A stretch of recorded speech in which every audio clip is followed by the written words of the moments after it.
You're listening to IRN, the Inception Radio Network, Chicago, Illinois.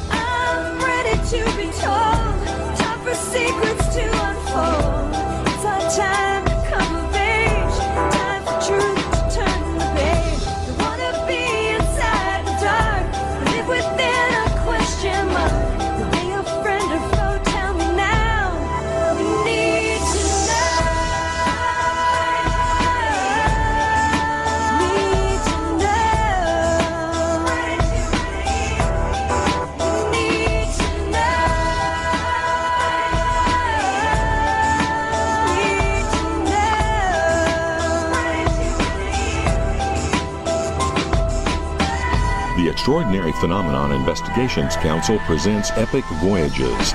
Come join us as we enter and experience the great mysteries of the world with tonight's host, Kevin Cook. You say too much to learn. You say cover up the spine. That's your plan, not mine. I'm ready to be told. Secrets to unfold. It's our time to come of age. Time for truth to turn the page. Don't wanna be inside the dark. Live within a question mark. Are they a friend or foe? Tell me now. You need to know. Need to know.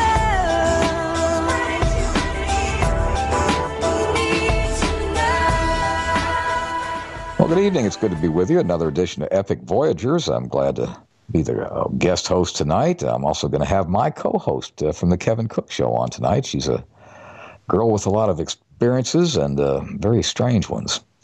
And Heidi, how are you doing tonight? I'm doing good. How are you, Kevin? Oh, pretty good. I guess between your experiences and mine, it's really a potpourri of stuff, but there's a lot of pleasant religious experiences in there, but a whole lot of shaking going on.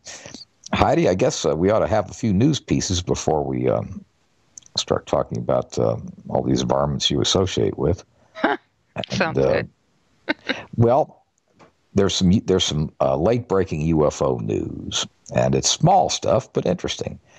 And it's one happened in Ripley, Derbyshire, United Kingdom. And this is just the narrative. It's very short. I'll just read it. I've just seen an orange light heading toward the east. Time was 6:55 a.m. Object was very bright in the dark sky. It was just about to get light, but still very dark. Object was moving quite fast, like a low-level jet, but obviously higher in the night sky. No sound heard at all. I checked the ISS, meaning the International Space Station, which was over a different part of Central Europe. Looked with binoculars for a short time after running upstairs before it disappeared behind the rooftops, and it seemed to have a triangular shape to it. Now, that's not, grand and glorious like, the aliens landing, having a Marlboro and hurricane and going back or anything, but these things do happen a lot. And one other quick one. This is in Twin City, Georgia. It says, we were driving home from dinner, myself, my husband, my two sons. We were less than a mile from our home when we came to an opening over a field, and we saw 6 bright lights just over the field, but still knew that it was on the other side of the highway. They were in a horizontal line. The lights alternately blinking. However, it was clear there were two sets of 3 lights. They were bright, round, and yellow. Each light would slowly fade in and out, and they each did it at different times. We stopped the car trying to figure out exactly what we were looking at. As we did, the 3 lights on the right side each took a turn lightly up separately, only to never relight. Then the one on the left followed suit. Then the sky was completely clear and empty, no clouds, just stars in the distance, no noise. It just disappeared. And that's another one of your little UFOs. And these things do happen, Heidi. Oh, I remember... Yeah. I guess, did I ever tell you my story about the 1970s version UFO scare over Atlanta? Did I ever tell you about that? I don't think so.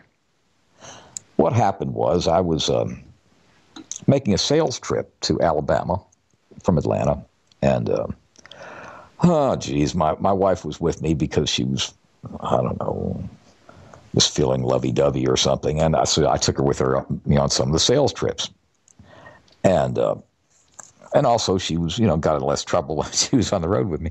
Anyway, what happened was we were coming back from Alabama, and both Sue and I were in the car, and she saw Heidi, I swear, this was the classical UFO. I mean, the disc shape, 100% UFO.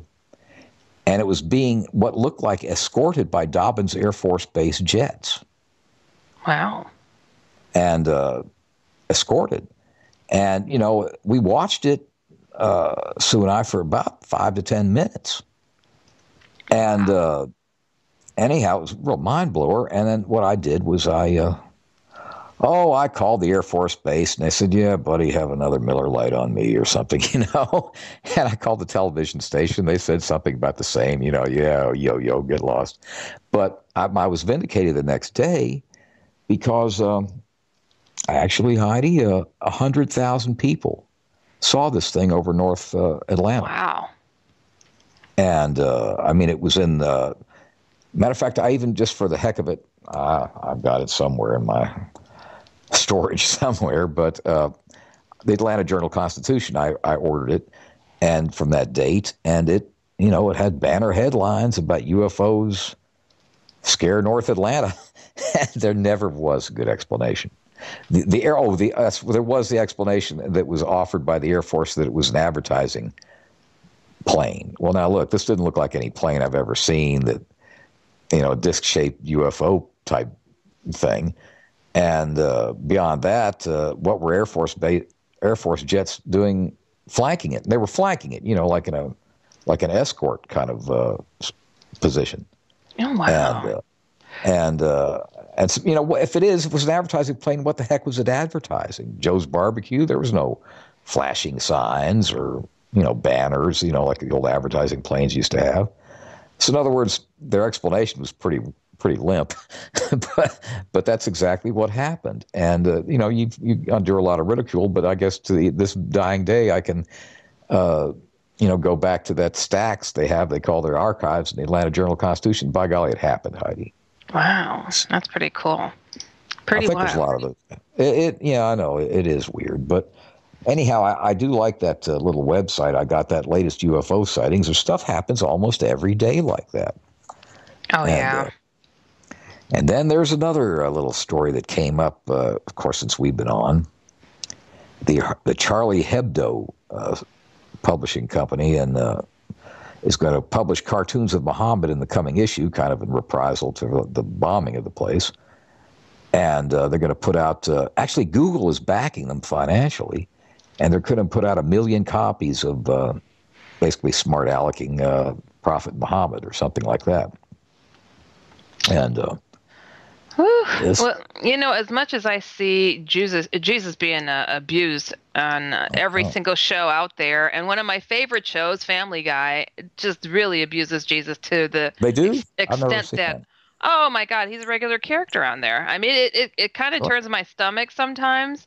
Yeah. I don't find, of course, that to be funny, but I sure am not going to go and hunt down Seth MacFarlane and give him a what for doing that. Blow him up. I didn't know they did that. I mean, I don't really care for Family Guy. South Park does it too, and Family Guy. They're really bad. Really, really god awful with Jesus as a character. Oh yeah, really. Well, now to be honest with you, even though I'm a big Catholic and all that, I'm not in favor of, depicting someone's religious figure in a sarcastic light. I'm not, I'm not.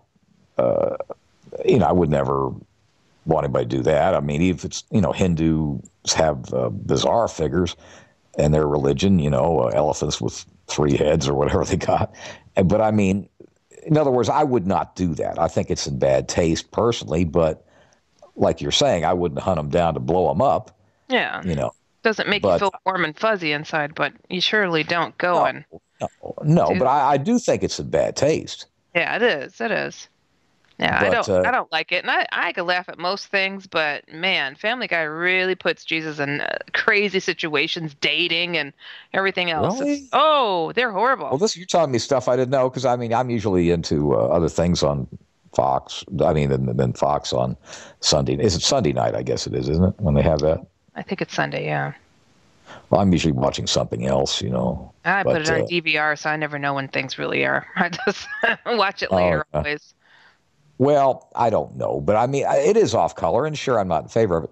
But, you know, one thing even the Pope has recently talked about, and this little issue is no joke, is that of the religions that are out there raising ruckus, it's the Muslims, obviously. I mean, there's something like 7,000 or 8,000 people that are mowed down by Muslims every year. If that's a very minimum amount that's been estimated. And that Boko Haram outfit just knocked off 2,000 Christians in a village like a week before all this Charlie Hebdo thing in France. So, I mean, I'm afraid, Heidi, we're getting to the point where somebody's got to do something about this. I'm talking military action. I'm not talking about, just spanking them with a ruler. I'm talking about laying an AK-47 bullet in their head. Ooh. And I'm not in favor of violence normally, but you can't let this kind of massacring go on. And they're trying to drive all the Christians out of the Middle East. I mean, Christians have been in some of these countries like Syria since the beginning, and they're trying to drive them out.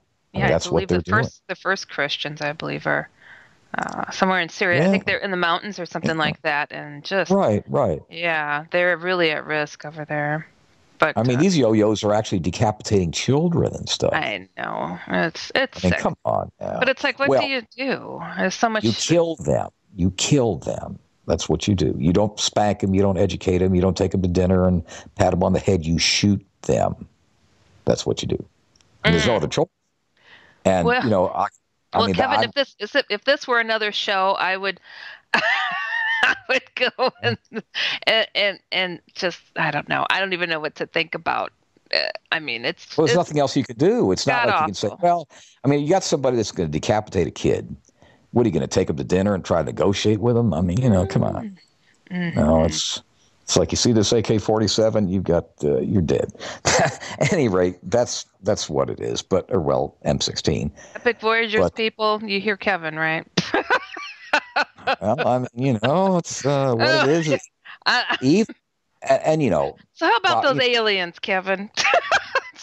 Yes, but what I'm talking about, folks, is that I get this kind of abuse all the time, but everybody wants to walk around the Muslims like they're a sleeping tiger, and I say, shoot the tiger. I mean, whatever.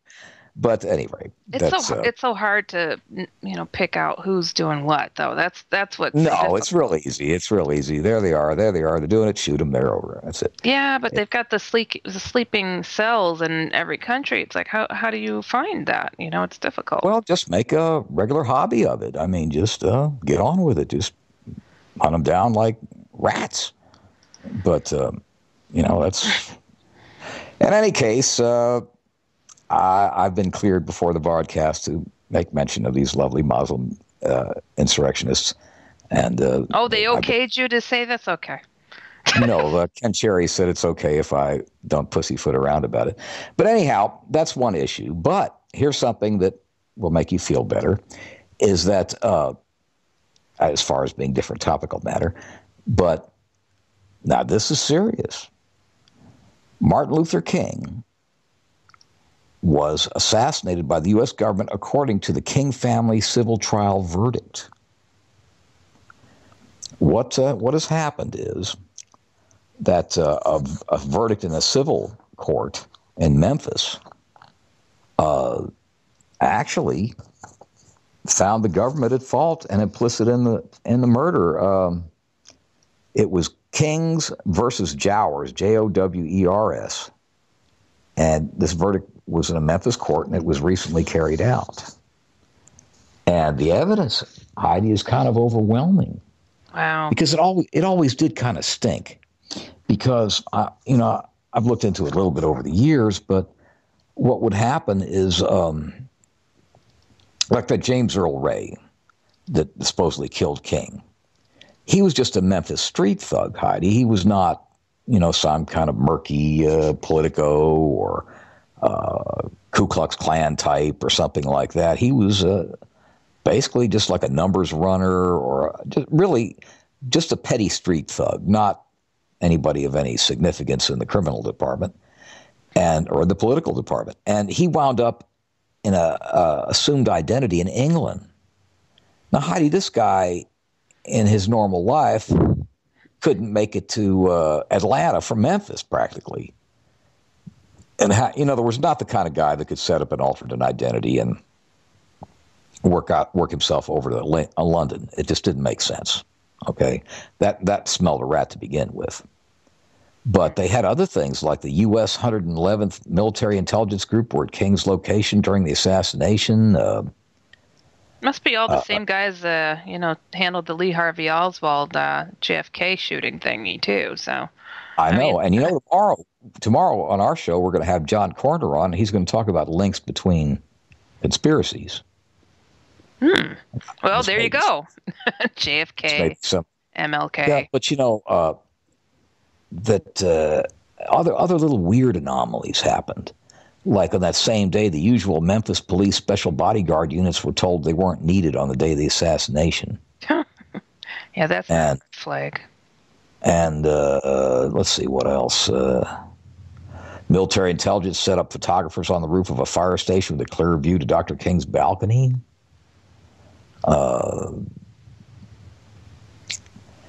His room was changed from a secure first-floor room to an exposed balcony room. I mean, in other words, everything was set up with the idea of reducing the security around this man. Whew. And also, here's the real kicker. The rifle Mr. Ray delivered was not matched to the bullet that killed King and was not sighted to shoot accurately. In other words, a piece of crap they tried to throw in there as supposedly the murder weapon. So, I mean, that plus all the rest of it, Heidi, it always did smell. It really did. Yeah, a lot of stinky stuff in this country goes on. And, of course, I can't rehash the entire evidence in our time we have allotted here. But what it amounts to is this was another con, yes. And remember that the atmosphere at the time was strange, too, Heidi, because King was against the Vietnam War. Okay? Mm-hmm. And he was a very big figure at the time. I mean, yes, he's a big civil rights leader, certainly. But beyond that, he was he had a lot of weight just over and above the civil rights input. I mean, he's a national figure of prominence, and what he said counted. And if he didn't want the war, people would listen to him. And that's probably what got Kennedy killed, too. But anyway, I don't want to belabor it, but that just came out about the civil trial. That may come up again tomorrow on our show on that. Oh. But Heidi got a lot of stuff going on. Indeed. Really. Now, you're a very nice young girl, and you wouldn't think that some little gal from Wisconsin would have all kinds of ruckus going on around them.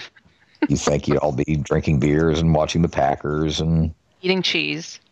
Yes, and having hay rides or whatever the hell you do up there.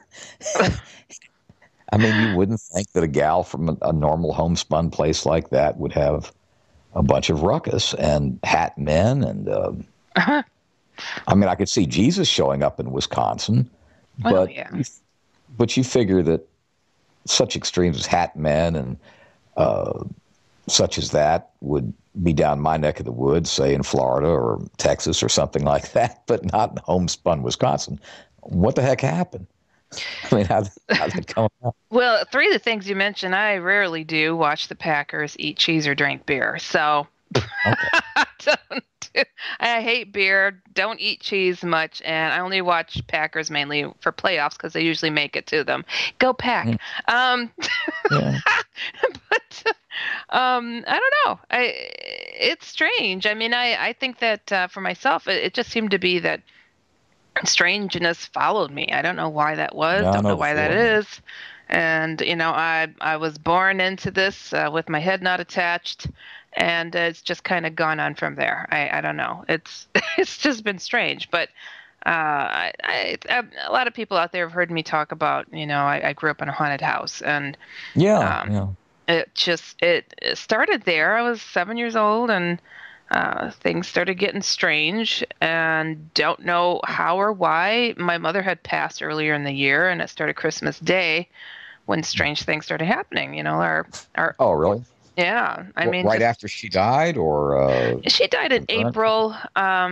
It was Christmas Day, literally Christmas Day. That's something truly out of the ordinary began, and we just didn't know how to categorize it. Cope with it. No, that's an oddball thing. Yeah. Yeah. So she died on Christmas. She did. No, she died in April. She died in April, and it was Christmas Day that we woke up to essentially horror. Really? Yeah. So just absolute crazy madness. What kind of horror? What happened? I mean, how would it be horror? Okay. So my soon-to-be stepmother had moved in already by Christmas time. Recently moved in, so she moved all her stuff in, and that included an organ. And my soon-to-be stepbrother and my two sisters and myself, we had just opened up all our Christmas presents, having a good old time, playing with our new toys. My dad and my soon-to-be stepmother wanted to go wish other people Merry Christmas and said they'd be back. So we're playing with our toys, having a good old time. And the new organ that my stepmother had moved in suddenly started playing by itself. And really? We thought, wow, this is the coolest thing. Me and my sisters got up, got close to her, like, oh, that is so neat. Just like in the movies. Yeah. How does it do that? We looked to my stepbrother. You thought it was like something that was a mechanical thing, right, I guess? We thought it was something they did. We thought it was like a mechanical format or something like that. Yeah, the automatic playing pianos. Right. Yeah, we thought it was something like that. We're like, that is so cool. How does that do that? We looked to my stepbrother, and he was white as a ghost, redhead, freckled, pale guy. He's like, he just muttered out, "It doesn't do that." We're like, oh no, there ain't no special feature the thing's got. No. No, and it was so strange. Like, it just seemed to hit us all at once, and we all screamed, and we ran into the bathroom and locked ourselves in, because of course it's the only room with a lock on it. So we're like, okay, what the heck? And I mean, this organ is pounding away, and it was just sounded sinister and just, bong, bong, bong, bong, just not going pleasant music, but some on and on. Yeah, I mean, it wasn't like in tune or anything. It was just like somebody was just punching it. And we're sitting there listening to this. We're freaked out. We don't know what to think of it. But long story short, I mean, there's different levels to this thing. I got pushed out of the bathroom because my bully of a sister said, it's too crowded in here, somebody's got to go. I'm shoved out. Really? I'm crying. I can't believe this is happening. And how old are you at this interval? At that age, it was December, so I had just turned 8. So 8. That is I'm sitting there having to deal with this sound, and I decided I couldn't take it no more. So this is the first of many adventures into the paranormal for myself, and I'm like, I can't take this anymore. And I knew that there was a lock for this organ, so I went into a key for the lock that pulled over the keys. So I went into my dad's bedroom, got the key, went to the organ, pulled this thing over the keys, and locked it up. Yes, and it stopped playing. And I'm like, I went and put the keys up, and I'm telling my siblings, you could come out now, you chickens. I took care of it. And they're like, peeking out the door. They're like, what is going on? Really? What did you do? And I'm like, I locked it, And as I'm sitting there talking to them, behind me, something else started playing. They scream, they run back in the bathroom. Holy crap. I'm trying to figure out what the heck it is. I'm like, I'm hearing like, like, I'm looking around. There's so much wrapping paper. I'm digging, and my younger sister got an electric guitar. It was, it had like buttons that would push to be like a guitar sound. Sure. I find this thing, and I'm like, oh, it's her toy. I'm getting it. I'm telling her what I'm doing as I'm doing it. I'm going to take the battery out. I pulled the cover off the back, only to find it had no freaking batteries. So Wow. I just. Well, that's a lot for an 8-year-old to try to deal with. It was so scary. 80-year-old. Yeah. Absolutely scary. I put it down. I started crying, and I put my back to the door, the bathroom door, and just slid down. It just sat there crying because I just couldn't deal with it. I couldn't stop it. And of course, the parents come home. Everything stops. They don't believe us. Just crazy, yeah. Just on and on. Well, I don't know. I mean, how many kids were there? 4 or something, or? At the time, there's just the 4 of us, but I come from a pretty large family. Oh, yeah. But that's enough witnesses. They're not all going to be lying or imagining things. Or, I mean, I don't care if they're 8 or 10 or whatever they are. I mean, that's bizarre. That really is, Heidi. Wow, that's a heck of an intro. Absolutely terrifying. And that house, I mean, we had poundings, bangings. I got attacked by silverware. You name it, it happened. And but how long had you been in the house before these weirdy items happened? My family moved back from California. I'm from San Francisco. I'd say they were living in that house about 4 years already. But and a lot of people are like, oh, your mother haunted you. It's like, no, come on. What mother do you know would want to terrorize her children? I'm thinking, because for the rest of my life, I mean, I've essentially been harassed by paranormal oddities. So I'm assuming that she was able to keep those things at bay. And when she passed, these things just had a go at everybody, so that's all I could figure. Absolutely crazy. Yeah, I guess, but that is bizarre. Yeah. So, I mean, even at that point, the shadow people topic, that's something that we're going to talk about this evening. Something of the sort harassed my stepbrother while we lived in that house that looked similar to what the shadow people are. And just to tell people really quick, I know you got to get to a break. The shadow people are black mass that could take on various forms. It could be a shadowy cloud. It could be a shadowy flying streak. Something that I call the head and shoulder shadow, which is like a big hulking thing that has, looks like its head is directly connected to its shoulders. And sometimes you can see red eyes peering out from this black mass. And if you want to see the different shapes that they could take, go to HeidiHollis.com and you'd be able to see some of the different drawings in regard to the shadow people. But a flying, like, bat-looking thing went into my stepbrother's face and scratched it up, and it had red glowing eyes. My dad was convinced there was a bat loose in the house and proceeded to go all through everything. There was nothing ever found. So absolutely crazy. And this happened right after my my siblings, my stepbrother and my older sister, had dealt with like poundings all through the house, ran into the bathroom, locked themselves in. My stepbrother tried to get all sassy. I'm not going to put up with this. Come and get me, if you're so bad. And that thing attacked him in the face. And he went screaming like a little girl back into the bathroom. Well, I guess I can understand that. But, well, I don't know, Heidi. Sometimes, I've been exposed to some things of that nature before, and I'd much rather take on 3 or 4 guys in a bar fight than worry about something that's demonic. I mean, something flesh and blood, you could deal with issues like that. But I don't know, Heidi, we've got a lot to talk about tonight, and we're just a few seconds away from our break, but we might talk about that. And I don't know. I guess I can certainly feel thankful I've never run across that sort of thing. I mean, we'll be right back after our first break. You're locked into Inception Radio Network, Superior, Wisconsin. Don't have a computer? Is your internet connection down? Don't worry. Use your trusty cell phone or landline and call into our listen line at 401-283-6700 to listen to the Inception Radio Network 24/7. Again, that call-in number is 401-283-6700. For the Inception Radio Network, I am MJ.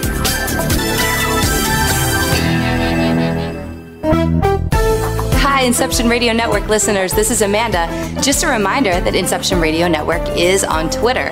Follow us at I_R_N and keep up to date about who's on tonight, what interviews they'll be doing, who's guest spotting, what topics they'll be covering. Tweet to us, tweet about us, retweet topics to your friends, and most importantly, never miss a great show again. That's I_R_N.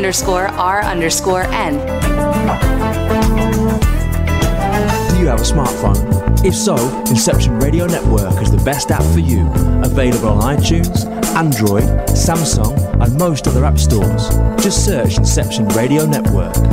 With the app you can listen live, check out podcasts of recent and past shows, view our videos, see what shows are coming up, who the guests are, and, via the chat room, send live questions to those guests. You know it makes sense. Check your app store now. Inception Radio Network. I'll see you there. Hello, IRN listeners. This is MJ saying hello and sharing an awesome secret I discovered. It's called DreamNuage.com. Fresh, raw, organic ingredients are used to create all their products. They are made in very small batches to ensure quality and freshness. Handmade in the USA, each product is created with care and with the finest organic ingredients. There are no preservatives, dyes, or chemicals in any product. Stop by Dream Nuage and relax. That's DreamNuage.com. Simple, raw, organic.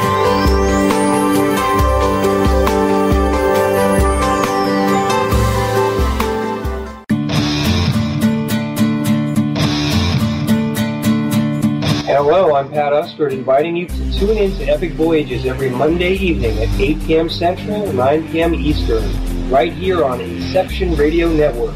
To find out more about Epic and how you can become a member, visit epicvoyagers.com.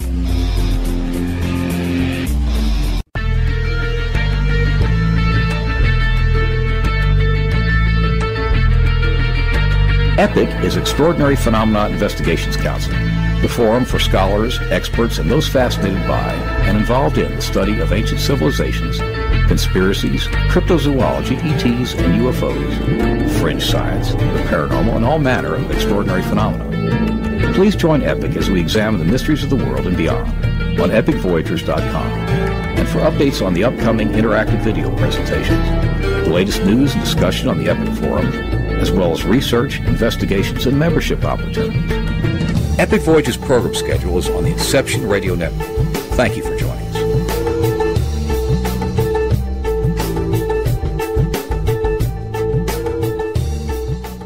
Howdy, this is Joe Mars. I'm inviting you to tune in to Epic Voyages, 8 p.m. Central, 9 p.m. Eastern, Monday nights, right here on Inception Radio Network. To find out more about Epic and how you can become a member, visit epicvoyagers.com. That's epicvoyagers.com. Hello, everyone. Lorian Fenton here, host of the California MUFON radio show, asking if you'd like special access to exclusive and amazing information about UFOs, the paranormal, and all things unexplained. If you're nodding yes, then join IRN's Insider Club. As an Insider Club member, you'll get an all-access pass to premier Inception Radio Network content for only $4.99 a month. This includes live UFO and paranormal conferences, live streaming UFO skywatches, exclusive IRN radio and TV productions, and of course, paying radio with MJ and Ken Storch. So don't wait any longer. Visit InceptionRadioNetwork.com and click on Member Login to join IRN's Insider Club and get your VIP access today. Well, it's good to be back with you on Epic Voyagers, and we've got Heidi Hollis on as a guest tonight.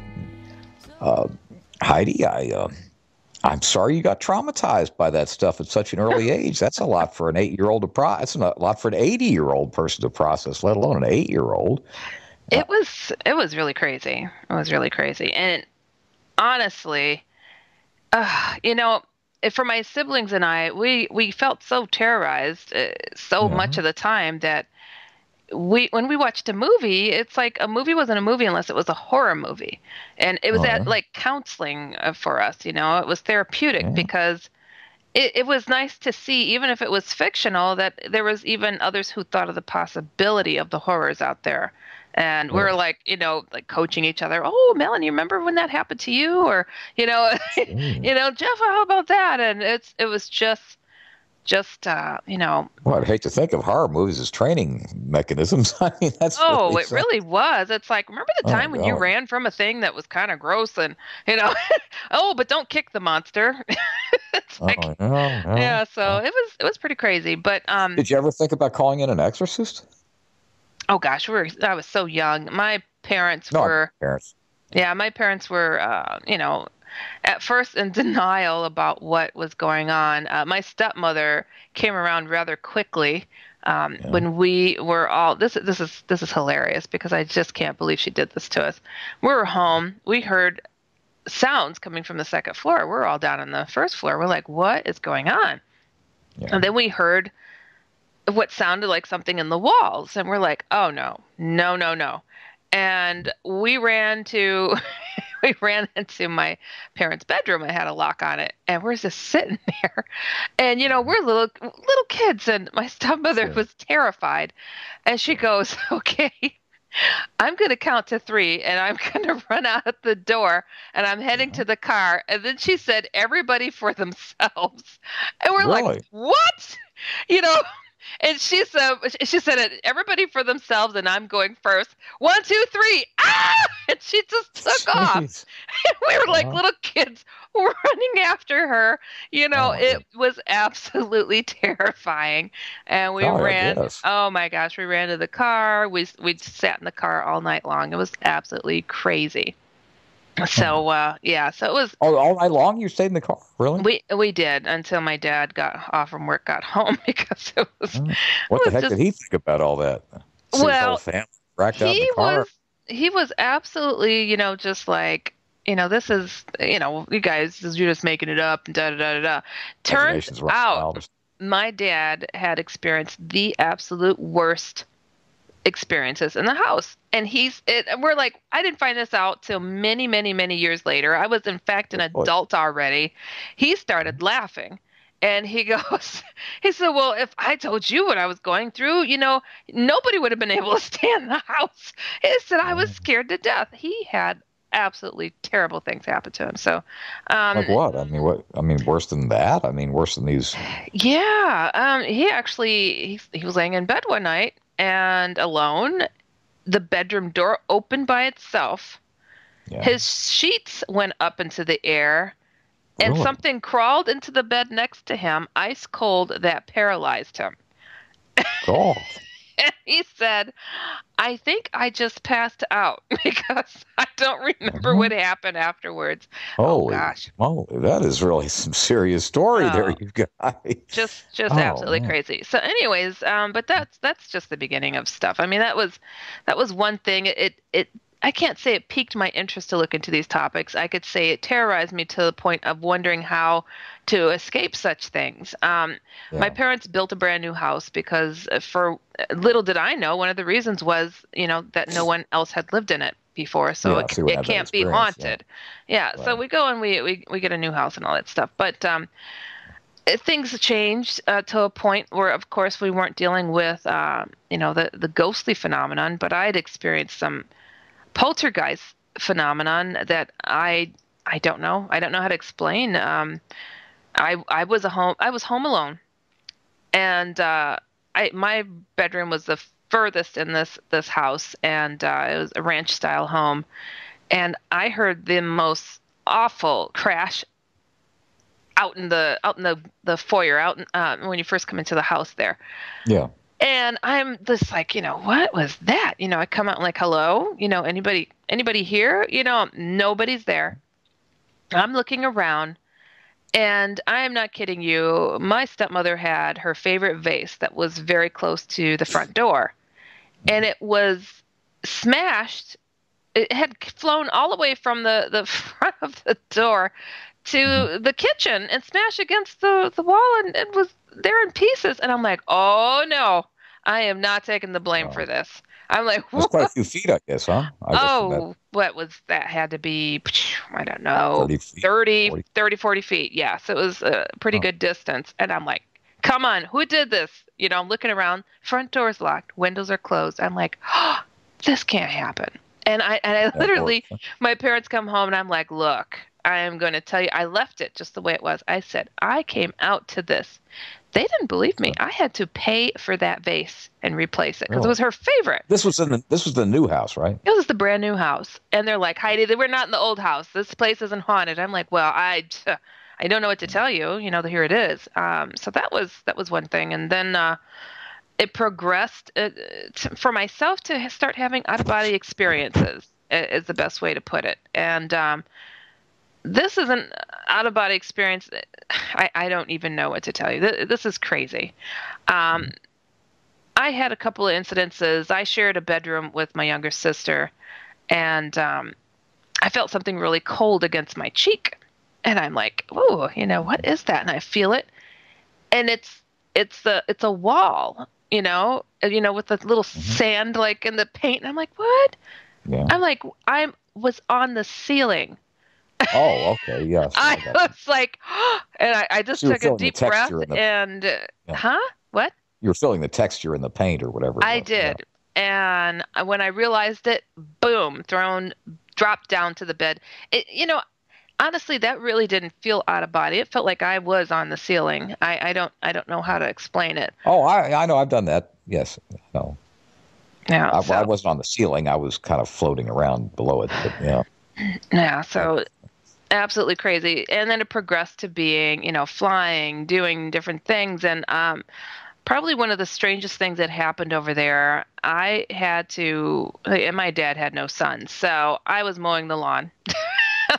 Oh, yeah. Well, and we lived on a piece of property that used to be an apple and pear tree orchard. So we had rows of apple trees and pear trees. Oh, that's cool. Oh, it was awesome. So I was mowing the lawn, and the siding of the aluminum siding of the house was green, and it was a matte color, a green, and it was light, a light green, and mowing the lawn, and the sun is just hitting the aluminum siding just right, where I just couldn't believe my eyes and what I was seeing. I went and got my little sister, and I'm like, "Do you see what I'm seeing?"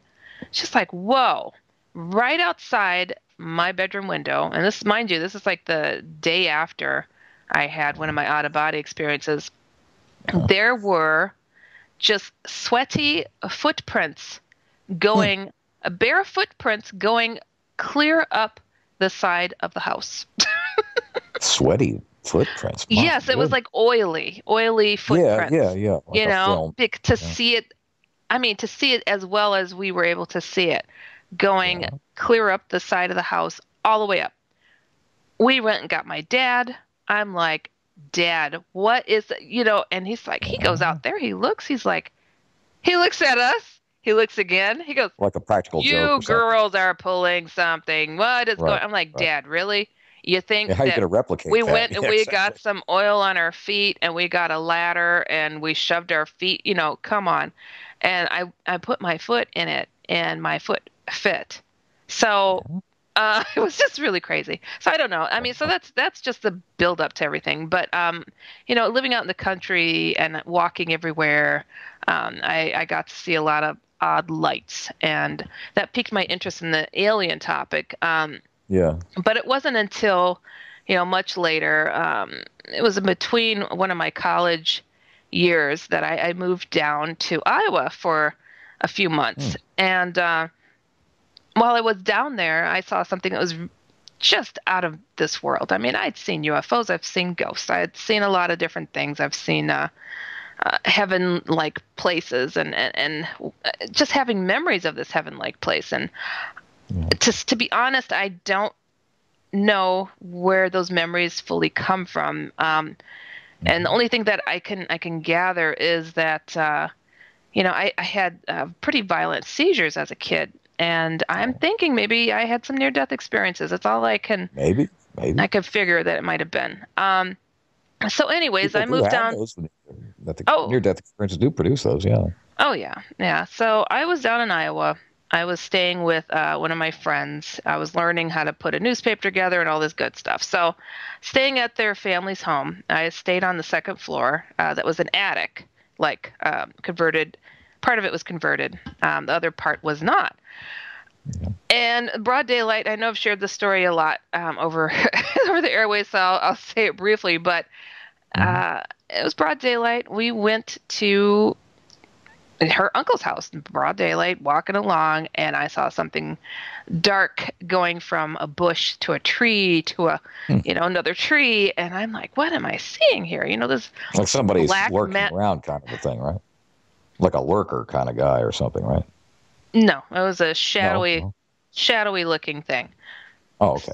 So essentially saw this thing going along the path. It felt and it looked bizarre, and I didn't know what to think of it. We reach our destination, and sometime later we walk back. It's still daylight, and this black shadowy thing followed us the entire way. And I'm like, I got a good look at it this time. And I was just beside myself, after 2 times being followed by this thing. And I go to my friend as we get in the door. I'm like, look, I don't know what I just saw, but this is what I just saw. And I draw what I call the head and shoulder shadow, because it looks like a man, a wide statured man with its head directly connected to its shoulders. And people, if you go to HeidiHollis.com and click on the Shadow People link, you'll be able to see what I'm talking about. So it was really disturbing. And I show this to my friend, this drawing of mine, and she goes, oh, that guy. Yeah, I don't know what he is, but he's been following me since I was a kid. And she goes, hey, Dad, look. Really? Yeah. She goes, hey, Dad, take a look. Heidi saw him too. And he looks at the drawing. Oh, he's back, huh? And I'm just like, what is going on here? Just the craziest thing. Shortly thereafter, I had to go upstairs to my room to grab something. Didn't turn the light on because it was still daylight out. The first room that you go into, it's pitch black. The next room you go into, it has, low windows where you could see well enough in the room.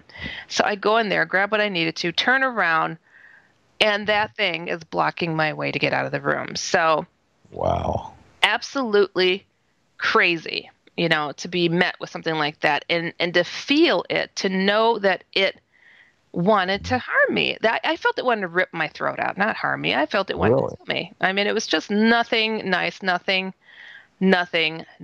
friendly. So, but again, this is, that's just the beginning of, what it was that I've learned and that I personally call the shadow people.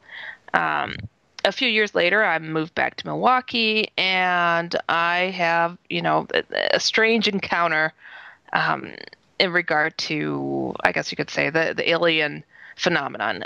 9 gray aliens I saw in my apartment. Don't know what to think about the thing. In your apartment? That was in my apartment, yes. And, so, I mean, you've heard this story, right, Kevin? I hope. No, I don't think so. Oh no, you didn't hear? Oh, good Lord. Okay, so I'll go over it. It's because I know we got a lot of ground to cover. So sure. I was asleep in my room, and this all connects to the shadow people phenomenon. I'm asleep in my room. I lived alone in this apartment in Milwaukee, and I heard sounds coming from my living room. I didn't know, what the heck it was. I didn't try to discern it.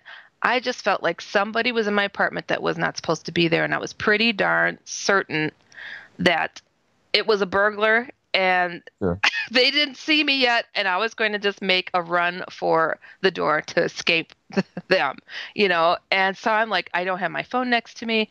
I'm just like, oh my God, I'm alone, and somebody is in here, and they're going through my stuff. I hear, my stuff being moved, shoved, gone through. I hear cabinet doors being opened. I'm like, whoa, there's a whole army or something going on here. I sit up in bed real quick. I'm like, and adrenaline's pumping, of course. And I'm like, I jump up and I go to bolt for the door to get out of this apartment. Yeah. And all of a sudden I get a good look at what is making all of this noise. And it's strange, but a weird calm came over me, because when I stood up to go run through the living room, here's something, 2 little guys about the size of 4-year-olds standing in my living room with their backs to me, and yeah, I mean, I see these big bulbous heads, and I'm like, I go, and they're totally oblivious that I'm awake, and I'm like, what? What? Got big eyes, I guess? Or? Well, yeah. When I got to the middle of them, they were going through my bookshelf, and I stood in between the two of them because I mean, it's kind of hard to be frightened over something the size of a couple of 4-year-olds, you know, just little itty bitty things. And I stood in between the two of them. And I look at them like, you know, and they look up at me like, you know, oh crap. And big black eyes, gray skin, bulbous heads, naked. And, you know, interesting enough, you know, everybody always describes them as having, you know, 2 slits for a nose, a slit for the mouth. And, but the slit for the mouth was in a circle, like, oh crap, she's awake or something. And, and I'm like saying to him, like, who are you? What are you doing here? You know, what's going on? You little monsters doing here. Yeah. I mean, it was so like, you know, everybody's like, how can you, you know, have not been scared? I'm like, look, I thought I was about to die, and then I find 2 4-year-olds in my living room. You know, I'm not so frightened all of a sudden, and I'm like, and they had my stuff in their hands. I'm like, who are you? What are you doing here? And they're not answering me. You know, and they got like one of them had a photo album in their hands, and I had a little mini photo album, and then another one had something else that I had there on the shelf. And I said, give me that, put that down. I'm grabbing it out of their hands like they're bad kids or something. And they're just, you know, just frozen. I'm like, God, you know what, who are you guys? You know, I don't understand what's happening here. I hear some noise behind me. And I look, I had a big walk-in closet just off the side of the living room. And I go in there, and you know, there's 2 little guys in there going through my stuff on all 4s, going through my, little rummaging creatures. I'll be darned. Literally. And I'm like, what is going on here? And they just freeze, and they're like, you know, look at me. And I'm like, wow. And then I hear a noise in my kitchen because the cabinets are being opened in the kitchen. And there's 2 more in there going through the cabinets. I'm like, you know, it's like a cockroach infestation. You know, the lights were off, and the cockroaches come out or something. I'm like, you know, this is crazy. I'm like, what are you guys doing here? And in the kitchen, off the side, there was the bathroom door, and it was closed, and the light was on. And I'm like, now this is just not happening right here. You know, I'm like, they're using my toilet. Okay, they did not ask. Well, they might have come a long way. Who knows? Absolutely crazy. So, anyways, I go and I shove the door open, and fortunately or unfortunately, there was one behind the door. I did not know this. So when I shoved the door open, it got knocked to the floor. And, you know, I see that I've knocked one to the floor, and I see another one that's grabbing something off the back of my toilet. And this one had on clothes. This one had on like a little jumpsuit like type thing. Must have been the supervisor or something. You know, it was just crazy. So by this time, I have essentially interrogated and asked all of them, who are you? What are you doing here? I just remember saying that over and over. Who are you? And what no response. I don't get. No response, just this for their mouths, like, oh no, she's going to kill us, like Godzilla going through Tokyo or something. Because they were little, you know. Seems like if they were space types, it seems they've come a long way to look at some regular old household goods. I mean, well, that is weird stuff. You know, I've figured out what the heck they were doing. And it wasn't until I grabbed the little guy that had the suspenders on, or the jumpsuit. I grabbed him by his suspender portion and picked him up and shook him. You know, with every word, I'm asking him, who are you and what are you doing here? And it was so strange. But the one that I had knocked to the floor off to my right had its little arms up in the air, and he's saying, you know, I heard him say, I'm your nephew. I'm your nephew. And I'm like, what? Your nephew? Yes. I turn my attention to this little guy on the floor, and he's got his arms up as if to block me so I don't step on him or something. And, and he goes, I mean, I'm looking at him. I'm just as real as I'm sitting here in this chair, and I watched him shapeshift into my nephew in a baby blue suit and afro. And I'm like, you're not my nephew. You look like him when he was 10. He's in his 20s now or something. And I'm like, you know, what kind of crap is this? I'm thinking, you know, and I turned my attention back to the one that I had in my hands. And now I picked this one off the ground. I'm not a violent person, but, you know, I was just a bit peeved that my place was being rummaged through by these little gray cockroaches. Yeah. Yeah. So, this is one of the better stories I've ever heard, I think. I can't believe I haven't told you this one before. It's so crazy. So I've got this one in my hands, and I'm get a good look at him. And this one did not look like the others. This one had the bulbous head, but it was flesh colored. It had a curly tuft of red hair on top of its head, flesh colored freckles on its face, big eyes, but they were human and they were blue. And this thing might have been an Irishman. Yeah, I think he was probably related to you, but I'm just kidding. Yeah. Maybe. But the thing is, I felt like, I mean, this thing is little. I felt like I had just terrorized a little kid. This thing started shaking so violently, like short-circuiting, just totally short-circuiting out. And I'm like, whoa, it's okay. It's okay, little guy. I'm not going to hurt you. Drop it. I put it down. I said, just relax. It's all good. I'm not going to hurt you. And I'm like, this one's over here lying to me. I'm just trying to figure this out, And I put him down, and to calm him down, I mean, literally, I felt like I'd scared a kid, and it was like, breathing heavy, like, type of thing. And I'm like, do you want a cookie? I'll go get you a cookie. Just calm down. I offered a freaking aliens a cookie. Well, why not? They might go for that. So I turned around to literally go get this thing a cookie. And the others had actually formed like a V at the door. Yeah.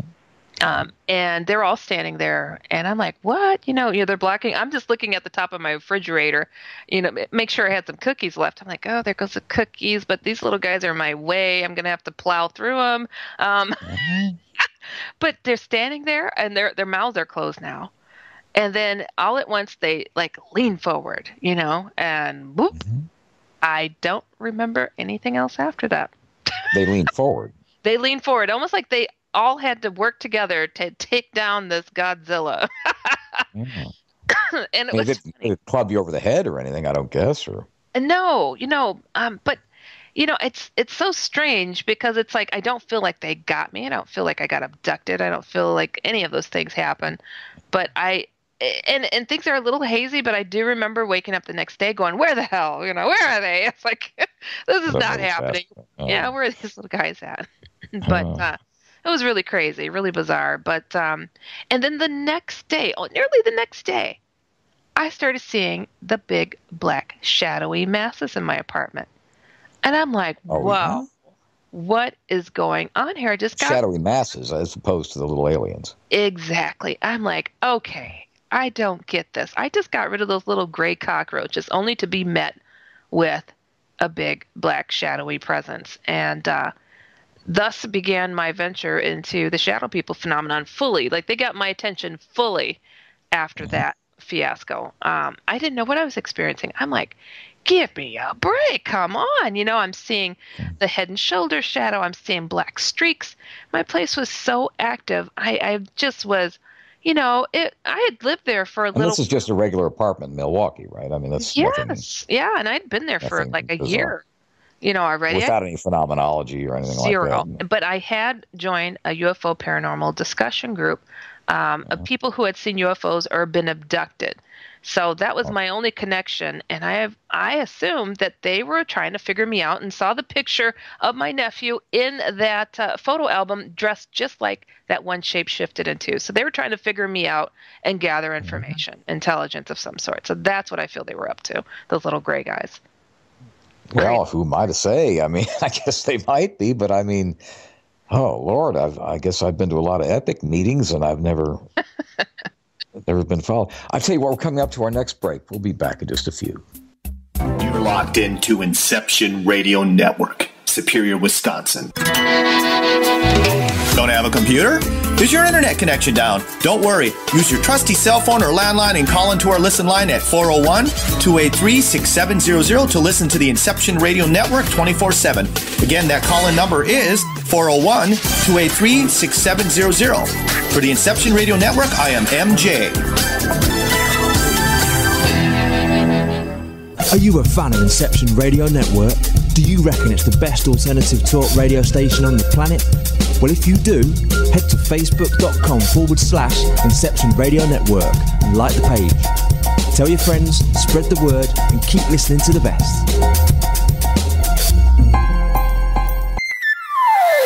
Hello, IRN listeners. This is MJ saying hello and sharing an awesome secret I discovered. It's called DreamNuage.com. Fresh, raw, organic ingredients are used to create all their products. They are made in very small batches to ensure quality and freshness. Handmade in the USA, each product is created with care and with the finest organic ingredients. There are no preservatives, dyes, or chemicals in any product. Stop by Dream Nuage and relax. That's DreamNuage.com. Simple, raw, organic.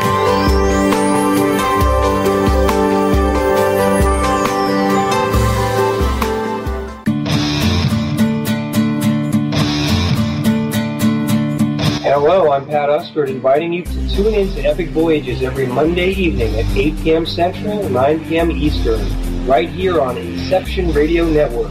To find out more about Epic and how you can become a member, visit epicvoyagers.com.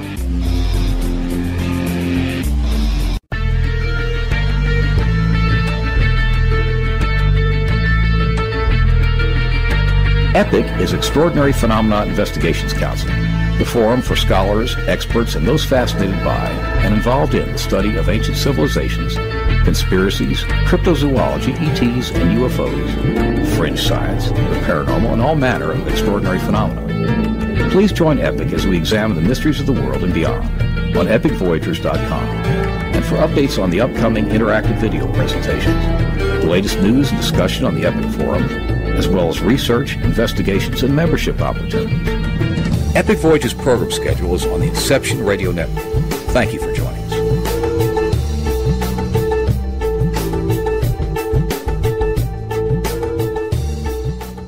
Howdy, this is Joe Mars. I'm inviting you to tune in to Epic Voyages, 8 p.m. Central, 9 p.m. Eastern, Monday nights, right here on Inception Radio Network. To find out more about Epic and how you can become a member, visit epicvoyagers.com. That's epicvoyagers.com. Hello, everyone. Lorian Fenton here, host of the California MUFON radio show, asking if you'd like special access to exclusive and amazing information about UFOs, the paranormal, and all things unexplained. If you're nodding yes, then join IRN's Insider Club. As an Insider Club member, you'll get an all-access pass to premier Inception Radio Network content for only $4.99 a month.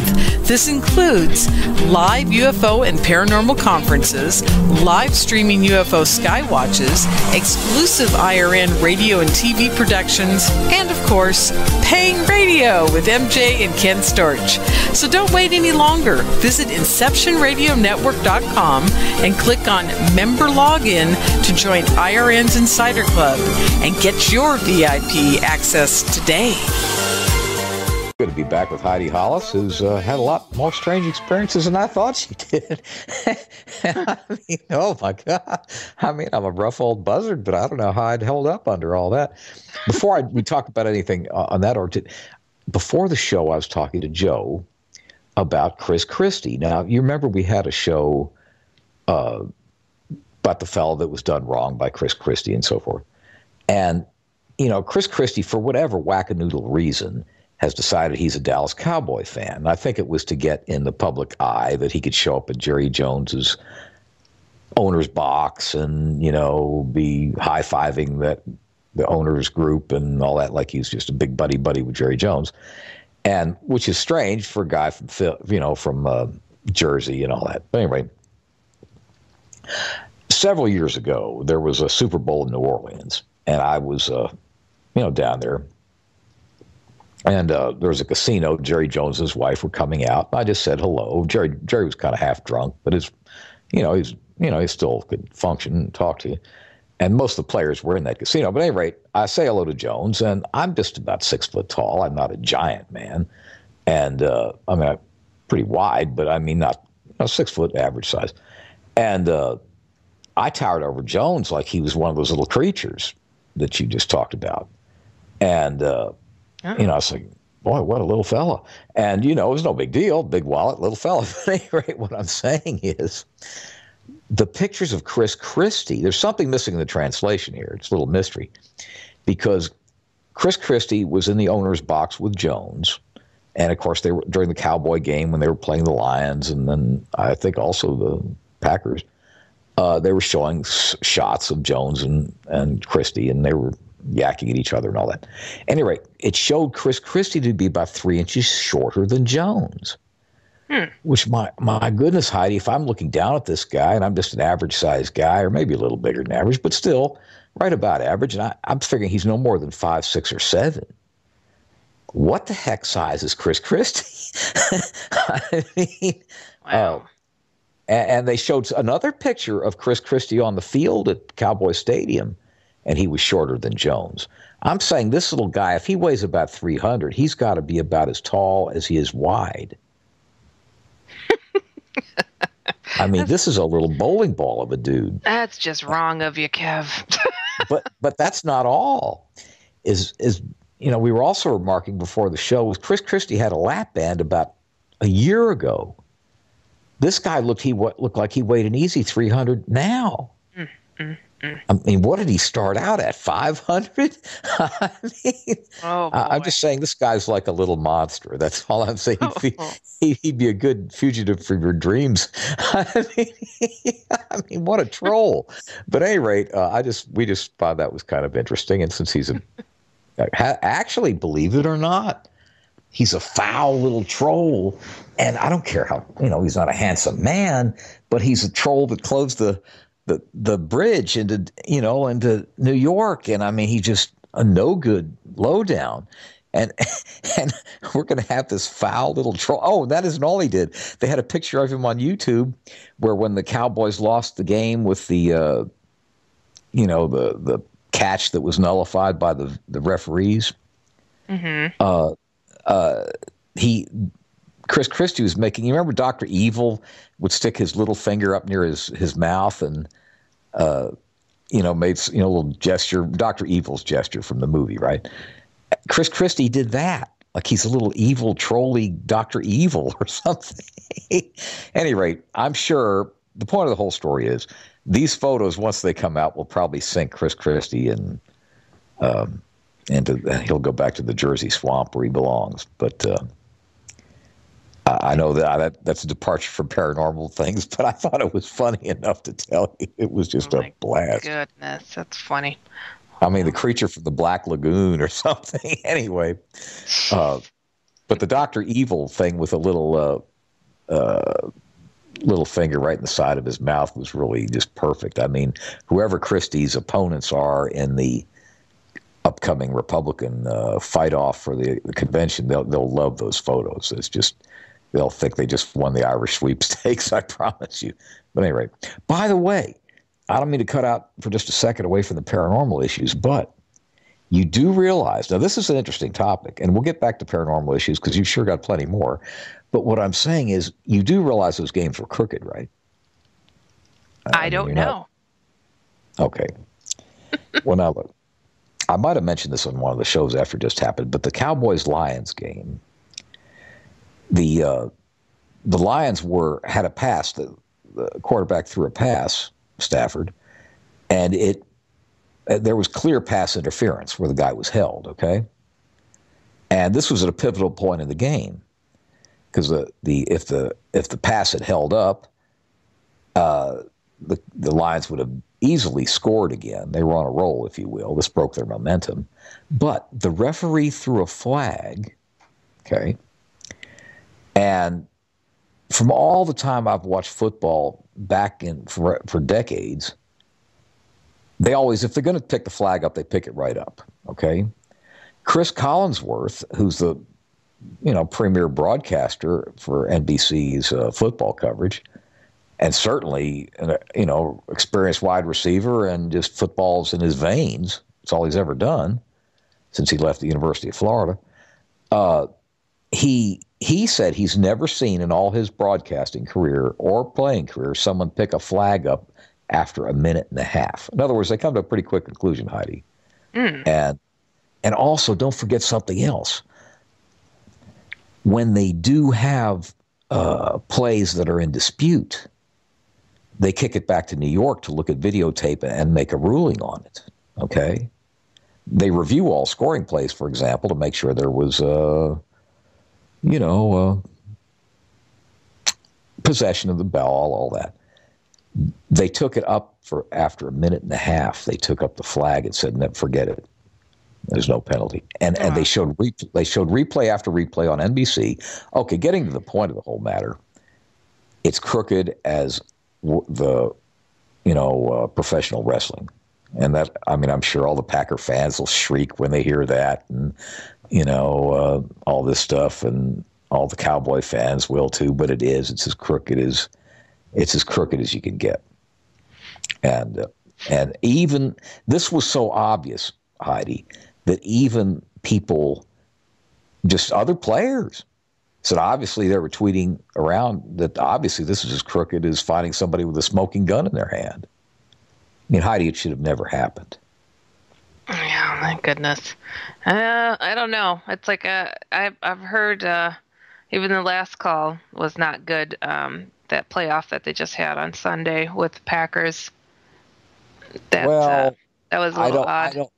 I know. Well, now that one was not as clear cut as the one I just referred to. The one I referred to was as obvious as if you just stuck your leg out, tripped a guy, and I mean, you committed a foul, right?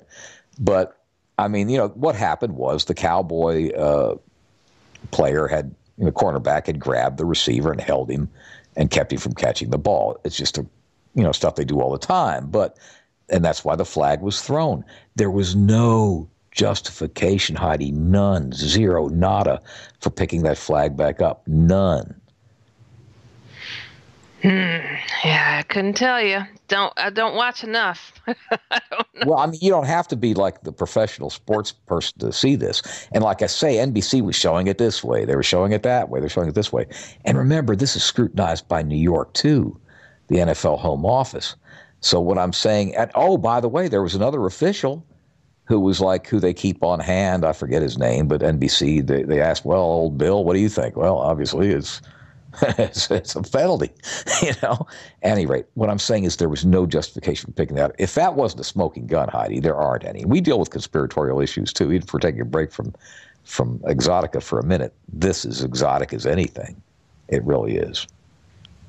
It's bad to the bone, Heidi.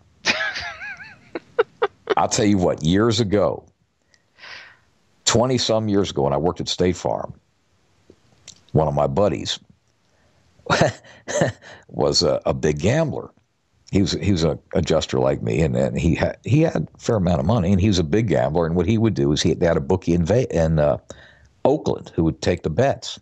And these guys back in the late 80s would bet like $2,000-3,000 a week. I mean, fairly big money for guys that are just workers, right? And the guy in Oakland said, this is crooked, don't you? I mean, you're not that stupid, are you? And he would tell them how to bet, basically, or, influence them somehow. But because he would lay the bets off to other bookies. But what I'm saying is it's as crooked as a $3 bill. And, anyway, I'm just bringing that up. I know that's a break from paranormal issues, but I just had to throw that in.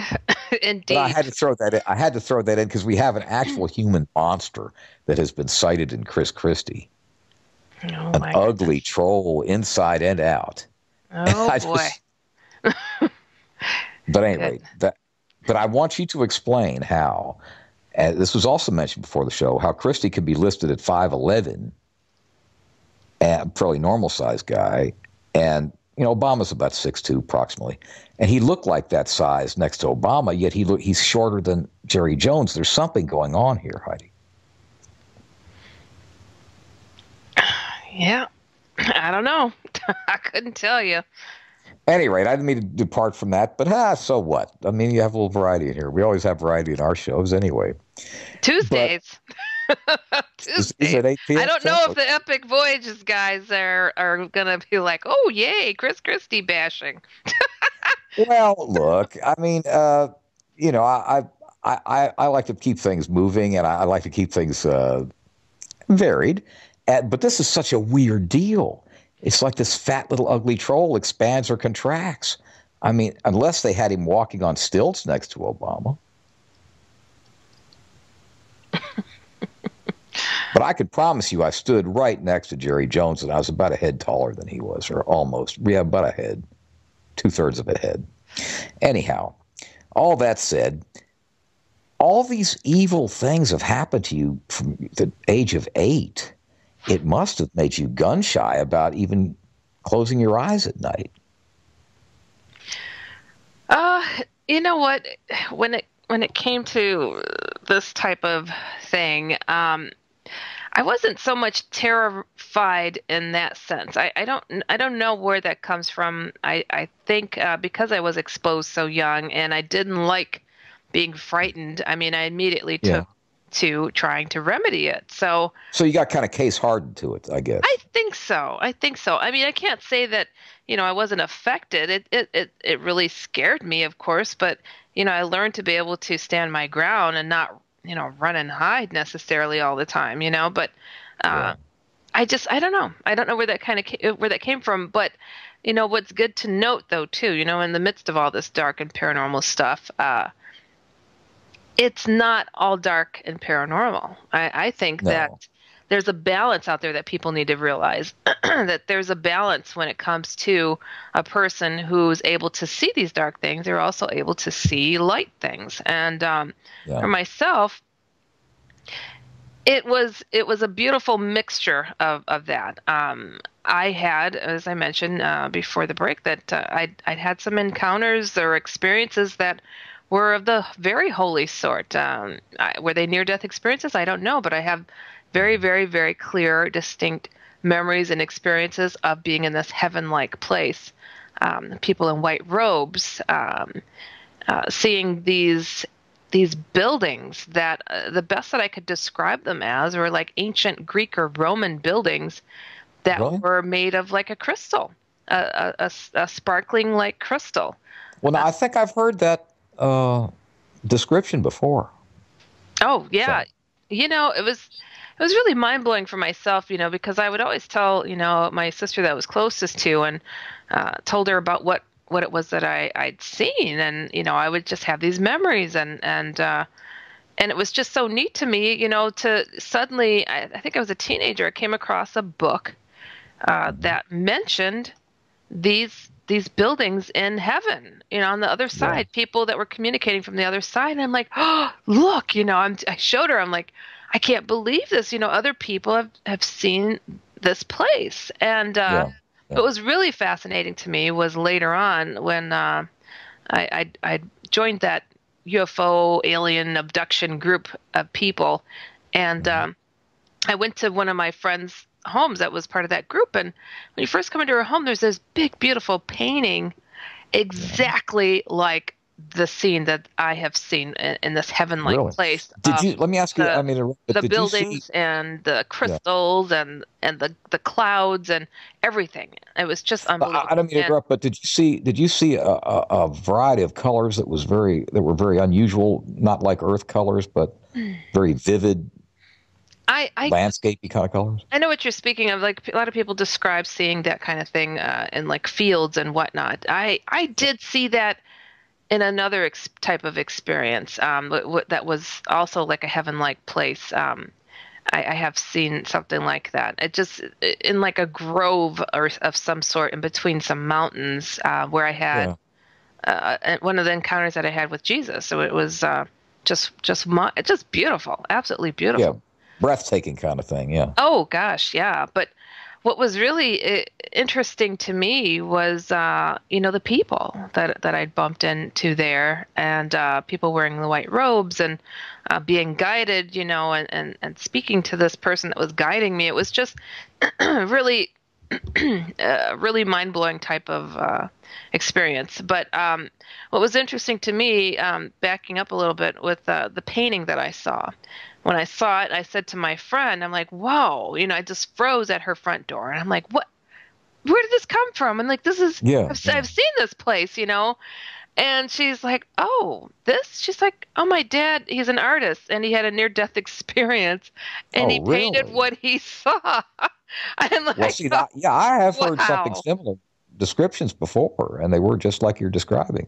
Oh, just And, unbelievable. I mean, just... Well, one of the things that was described is they saw colors that they don't see in Earth, I guess. I don't know what it would be, but some kind of... It's like, I know what they're talking about. It's like colors that seem alive.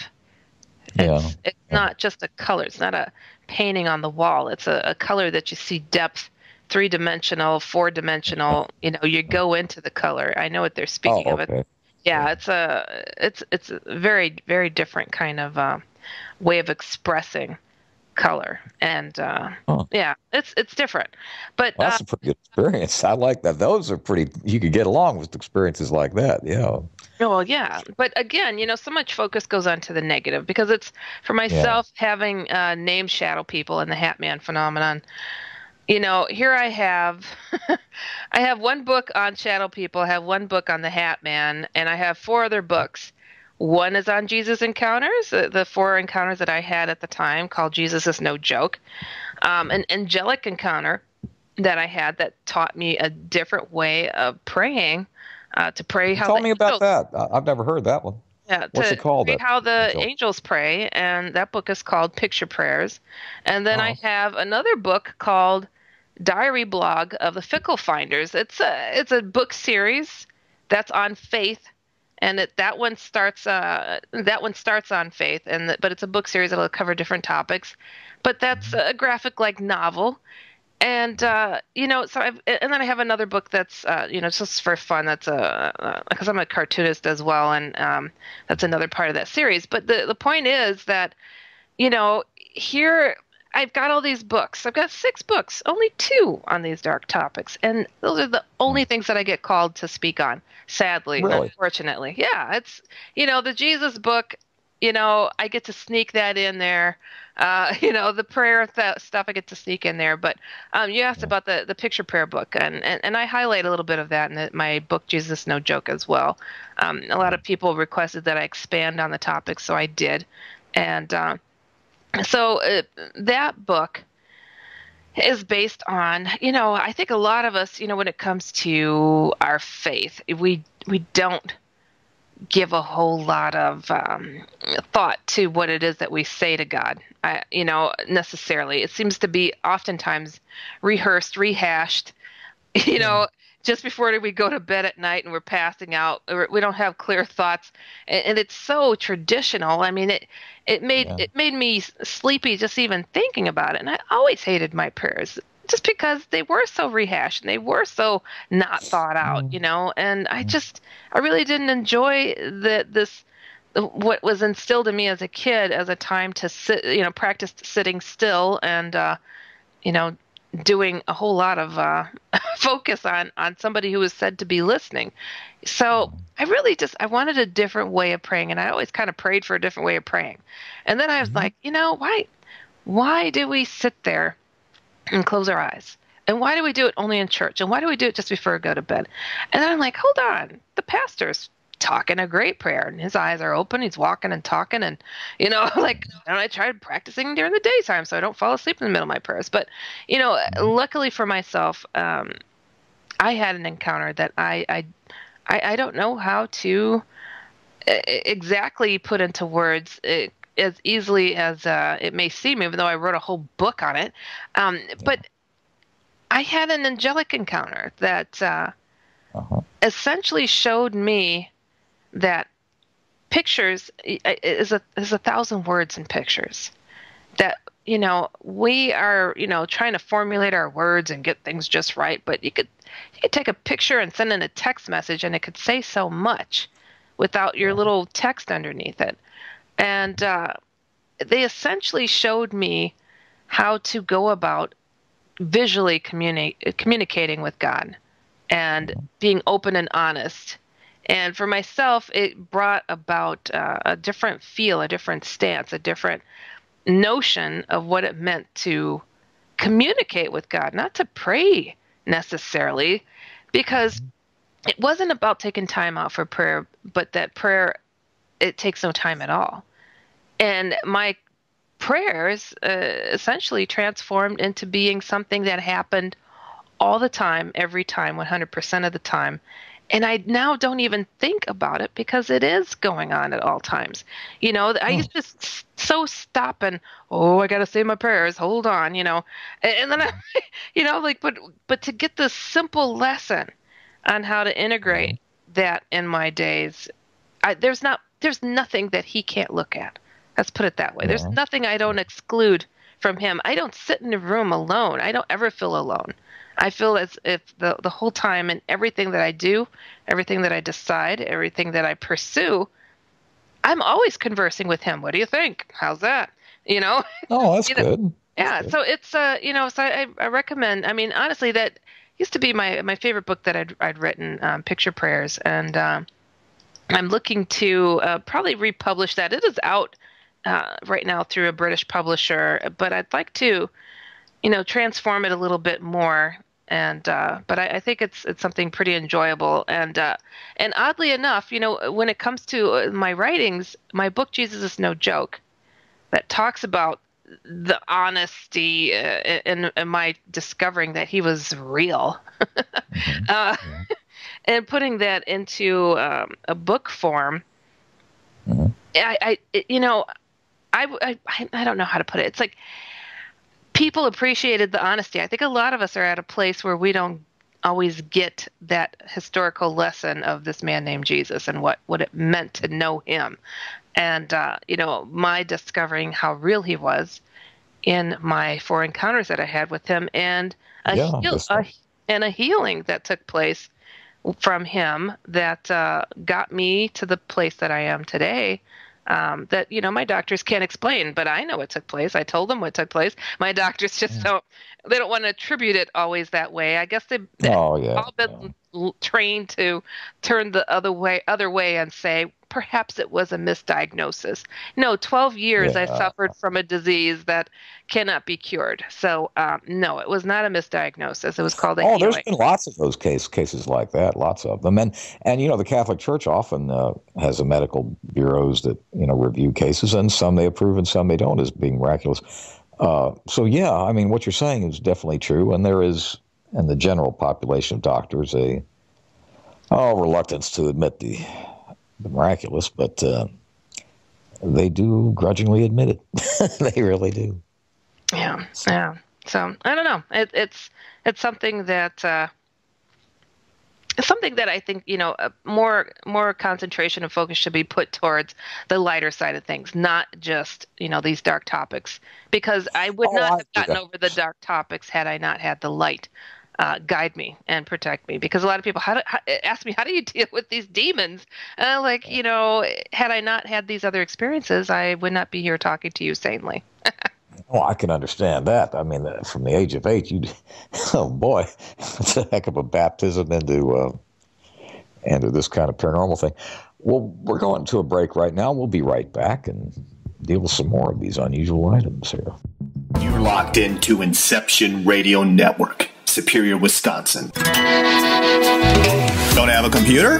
Is your internet connection down? Don't worry. Use your trusty cell phone or landline and call into our listen line at 401-283-6700 to listen to the Inception Radio Network 24/7. Again, that call-in number is 401-283-6700. For the Inception Radio Network, I am MJ.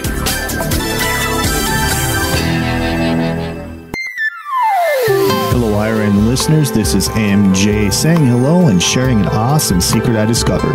It's called DreamNuage.com. Fresh, raw, organic ingredients are used to create all their products. They are made in very small batches to ensure quality and freshness. Handmade in the USA, each product is created with care and with the finest organic ingredients. There are no preservatives, dyes, or chemicals in any product.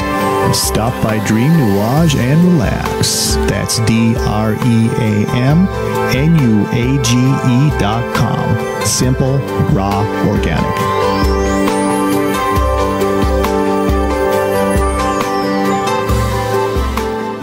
Do you have a smartphone?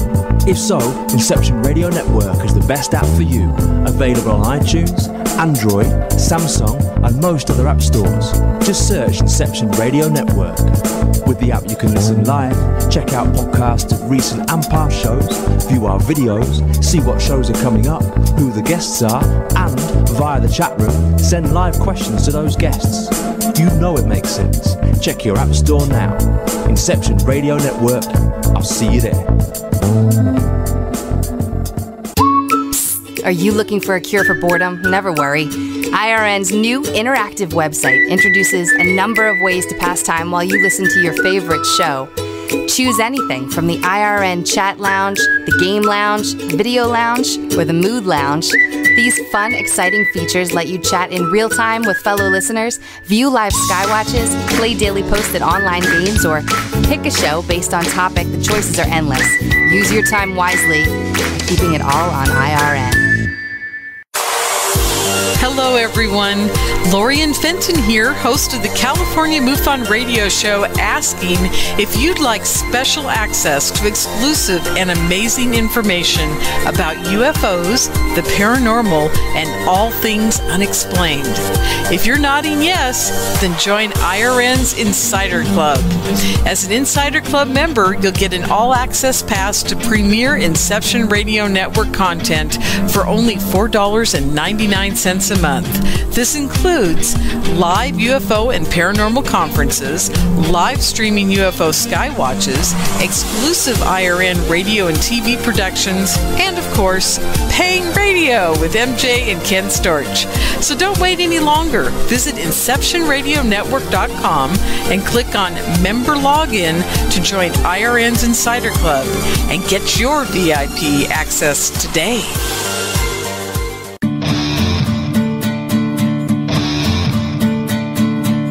Hello, I'm Pat Ustford, inviting you to tune in to Epic Voyages every Monday evening at 8 p.m. Central, 9 p.m. Eastern, right here on Inception Radio Network. To find out more about Epic and how you can become a member, visit epicvoyagers.com.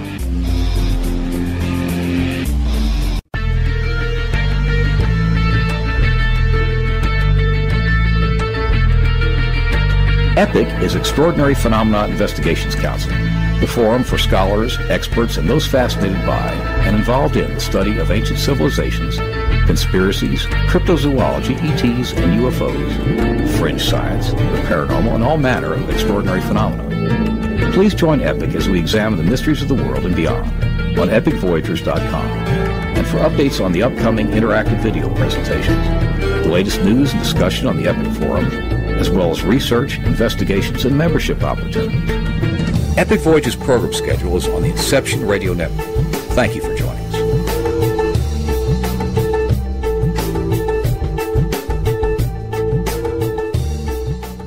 Howdy, this is Joe Mars. I'm inviting you to tune in to Epic Voyages, 8 p.m. Central, 9 p.m. Eastern, Monday nights, right here on Inception Radio Network. To find out more about Epic and how you can become a member, visit epicvoyagers.com. That's epicvoyagers.com. Well, good evening. It's good to be back with Heidi Hollis in this lusty discussion of every kind of paranormal issue there ever was. I tell you what, Heidi, the positive is pretty good, and I really have enjoyed the exposure to it I've had. I really have. It makes life, frankly, worth living.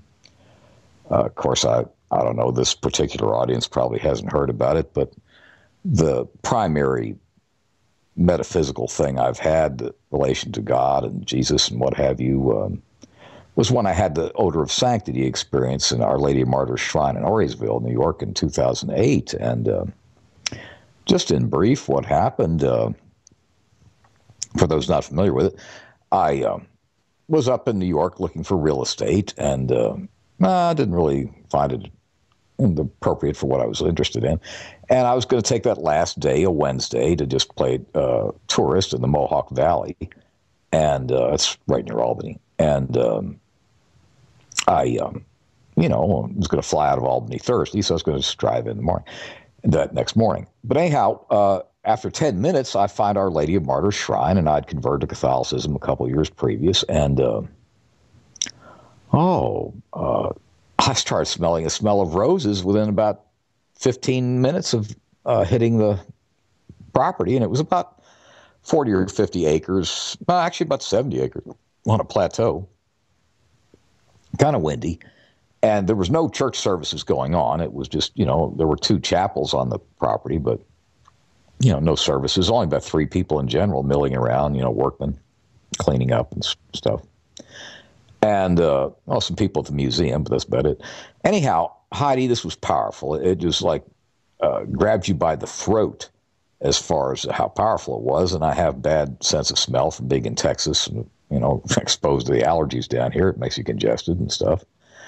And just from being in New York for a couple of days didn't make you cured necessarily. And Heidi, this went on and on and on for about 40 minutes. And the only roses were about 20 acres away from me and just a handful at that. And I went and I talked to the curator there at the museum, and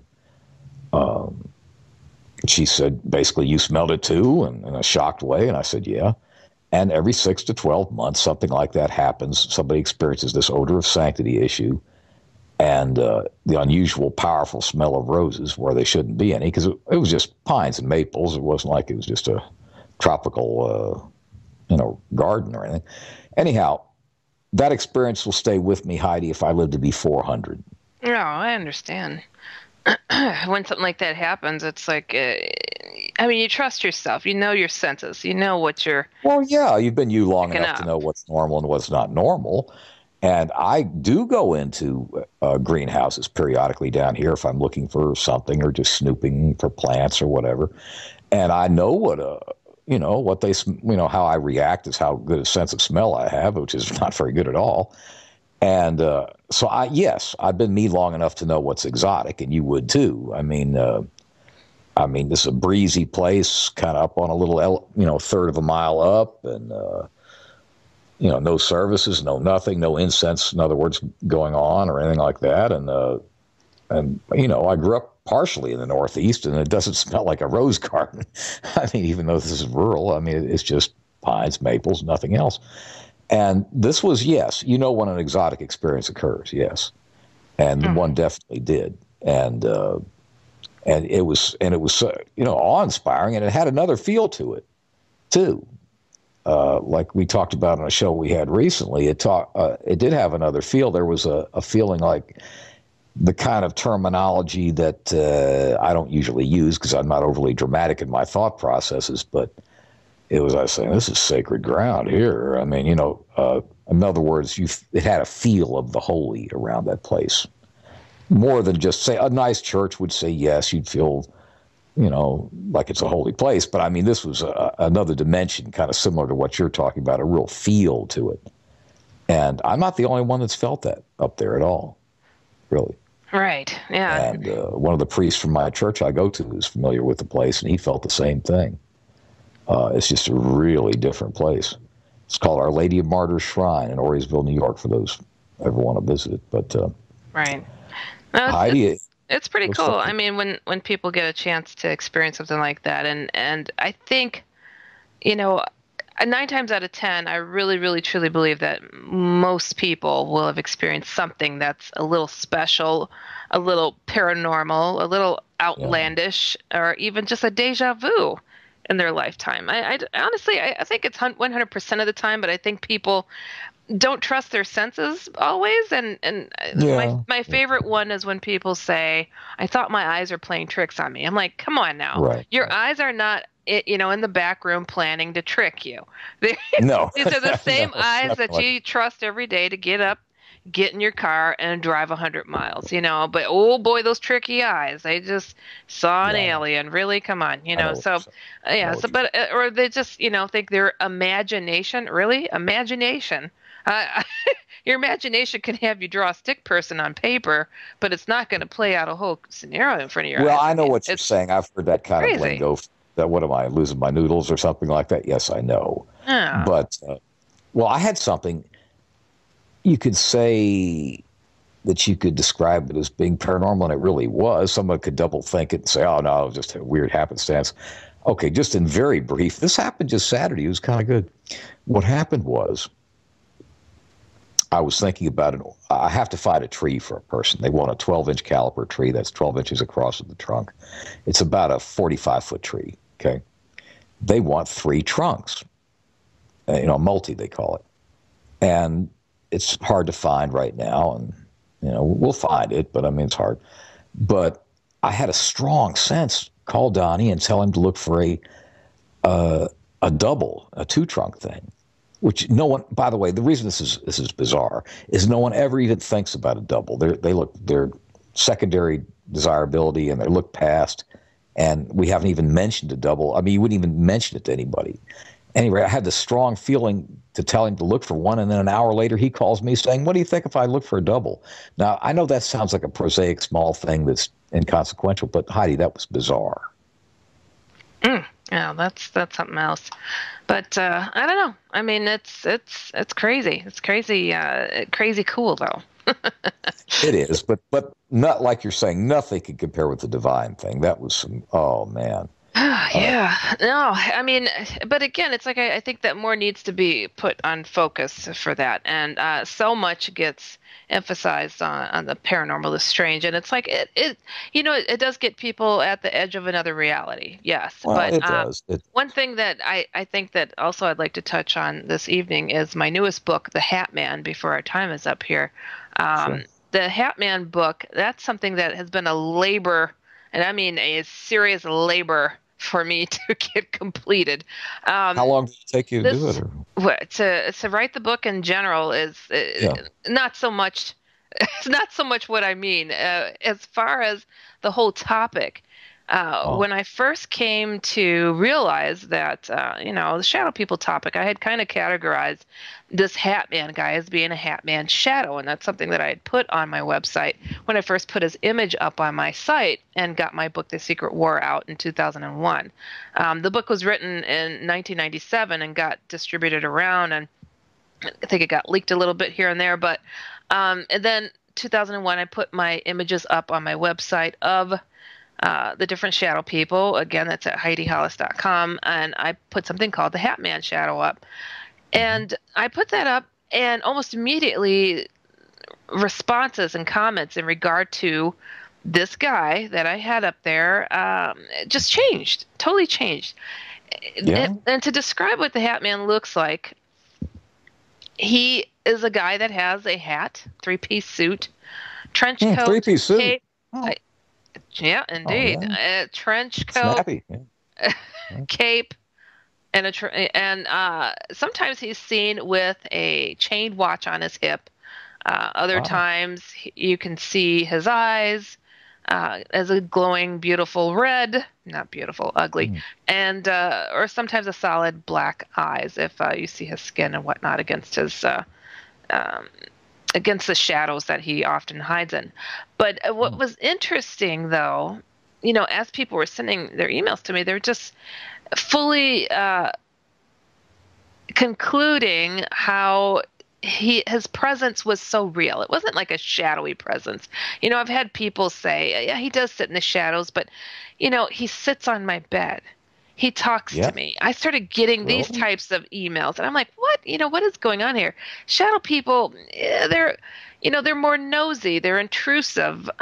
When they're seen, they may run or they may come and jump on you. Hatman lets you acknowledge his presence. And the thing is with him, when it comes to his type of encounter, people feel outright as if they are in jeopardy of some sort. Their soul, their well-being, their family, their health, their life. Now, when it comes to shadow people, again, they feel like they're nosy, they're observing, but they may also choke them. They may have to, actually feel threatened, as I did. But the Hatman, it was so odd for me to be taking in these emails, and I didn't want to look any further, because every time I did, everybody around me started experiencing negative nightmares or feeling ill or feeling like something was awry, and they would all know that, Heidi, what are you working on? I'd get asked, and quit it because I can't sleep at night, and I'm like, wow, what is this guy? What is going on here? And I put it to the side as much as I possibly could, but the emails kept pouring in. My emails went from the topic of, aliens, first ghosts, then aliens, then shadow people, to 90% hatman emails. The progression has been absolutely crazy.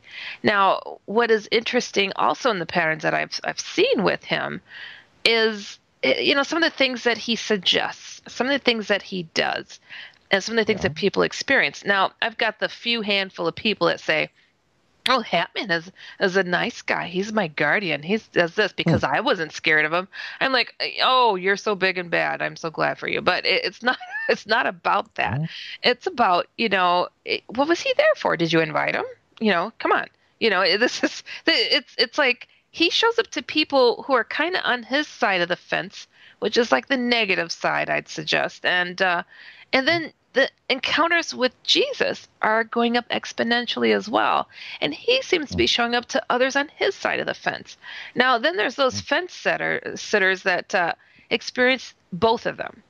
And I don't think that's the best position to be in. I knew somebody that had been met with both of them, and it's like, what's the meaning of this, and what's going on? It's like you've got to decide, who are you going to be with, crossing over to the other side. And Hatman, he shows up around illness, he shows up around death, he shows up around accidents, he shows up around anger, arguments, almost as if to feed off these things. But another thing to put into perspective, when those that have experienced him are oftentimes very young children. What the heck is going on with that? A lot of people are like, oh, there's the age of innocence. God protects you. The evil can't affect you until, you're at the age of communion and you could, answer for your own sins and whatnot. But this Hatman somehow is wiggling his way into the innocence of very young children. In my book, I have over 50 stories of different people who've written me over the years. And a lot of them, I was 3 when I first saw them. I was 4. I was 5. And, and people that are writing me now, their children are talking about, who's the man in the hat? He's entering my nightmares. It's horrific what's going on. And what really just disgusts me about it all is the sheer number, absolute number of this guy showing up to the most innocent of us, and these kids not having the chance to really get to know anything else but his presence, and they grow up and then they write me. Now, I'll tell you a story about this one that really is disturbing. This guy wrote me, and this is in the Hatman book, and he said, I remember I must have been maybe 15 months old or something. Like, wow, what a memory, And he said, because I was in a crib yet, and I remember him looking over the rail of the crib, and him distinctly putting into my soul and into my mind, knowing if I cried or screamed, he was going to kill me. Really? Now, what kind of horror can he emit that a child that young could get the idea of what death is? And he obeyed because he knew. Now, what is, and it goes on to, his mother came into the room. He saw the Hatman holding him. She'd responded because she heard her son crying in a grown man's voice, almost like yelling at the Hatman. And the door was slammed on her face. Yes. So, it's Good like, Lord. Yeah, I mean, absolutely violent. What is he doing with these kids? Why is he trying to convince them that he is a part of their life? And in fact, he's come to some of the people that have written me saying, you know me, let me stay here. I've known you since you were a kid. You know me, so let me be here. And so what is he trying to create? Some kind of a comfort level, some feeling of, knowing and it's some acceptance or something. Yeah, and that's a good way of putting it. And it's like, this really needs to be paid attention to. A lot of people think that the end times, it's going to be, the angels in heaven battling it out. And we're going to sit there with some popcorn on the lawn going, woo, here it goes, everybody. When actually the war is going on in the secrecy and privacy of people's homes. And that's why I call my first book The Secret War, because the war is going on already, between the good and evil. I mean, it's not something that, if the enemy wants to have an advantage on you, he's not going to want you to see him coming.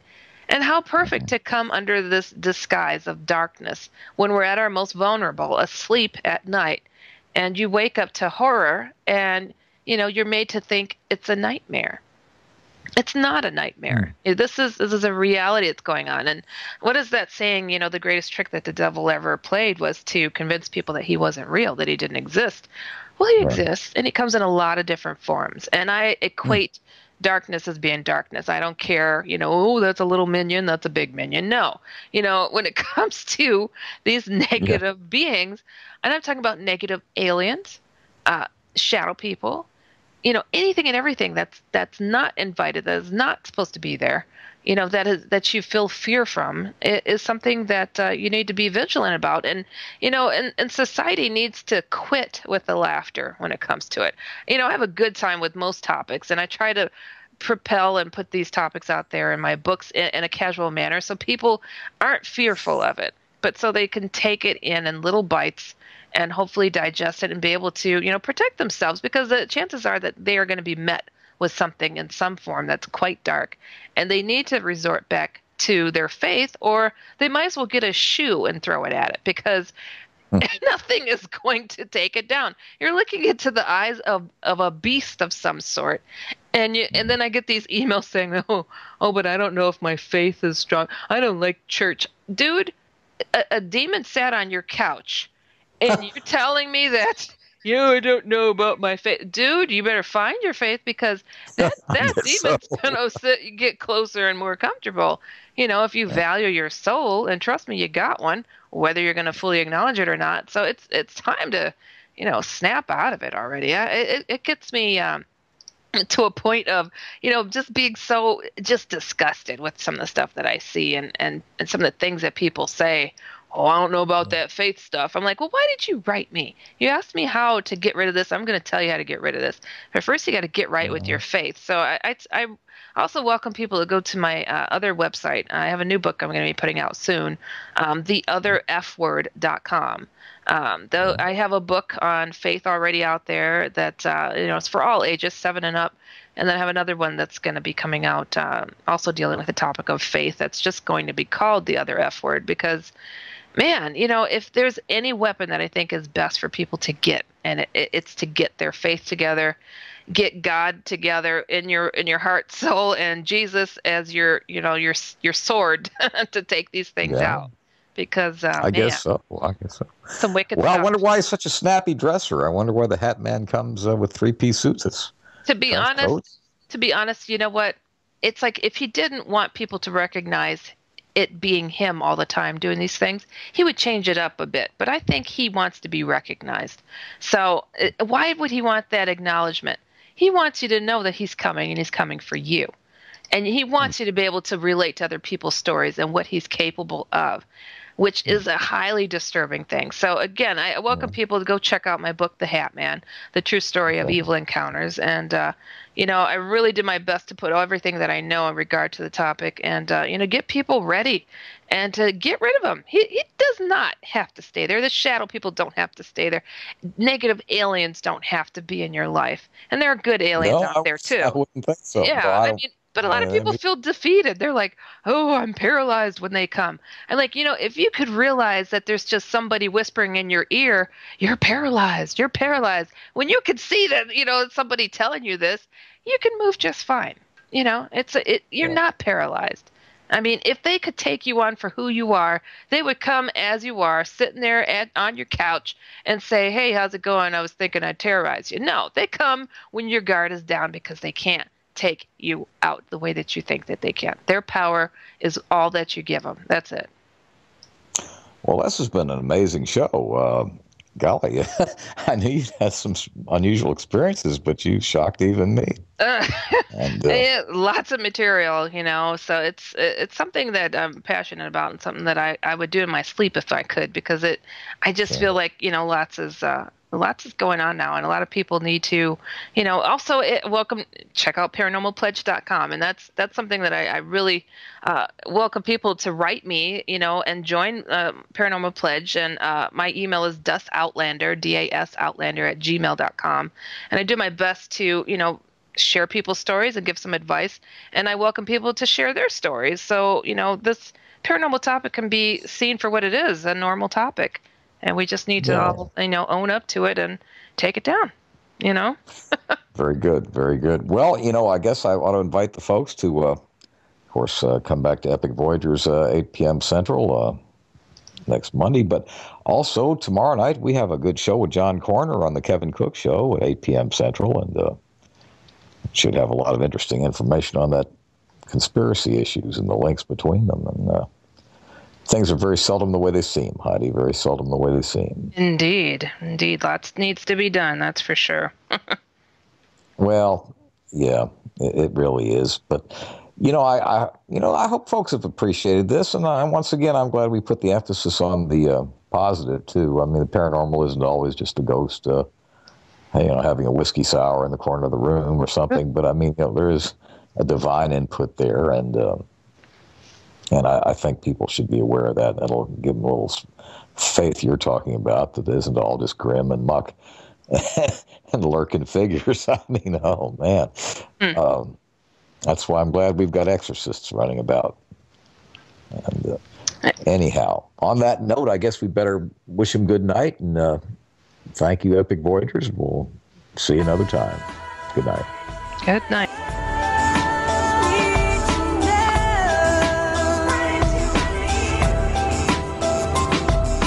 Thank you for being with us tonight. Please join us again next Monday evening for Extraordinary Phenomena Investigations Council's Epic Voyages. I'm Roger Peacock for Epic. Until next time.